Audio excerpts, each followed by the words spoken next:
NSC मिलित सुभद्रार शुभारंभ उत्सव पालन। ढेंकानाल जिले में सुभद्रार शुभारंभ सह 3टी योजना को सठिक रूपायन पर अंटा भिड़ा प्रशासन। कामाख्यानगर ब्लॉक और एनएससी मिलित सहयोग में ऑडिटोरियम ठारे सुभद्रा योजनार शुभारंभ में हजार हजार संख्यक महिला योगदान करछन्ते।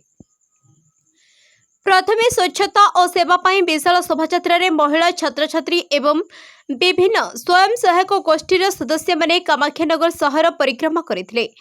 परे ऑडिटोरियम ठारे सुभद्रा योजना रे अंशग्रहण करथिले। कार्यक्रम रे मुख्य अतिथि भावे कामाख्यानगर उपजिलापाल नारायण चंद्र नायक, सम्मानित अतिथि भावे बीडीओ अविनाश पांड्या, नगरपाल धर्मानंद परिडा योगदान करथिले।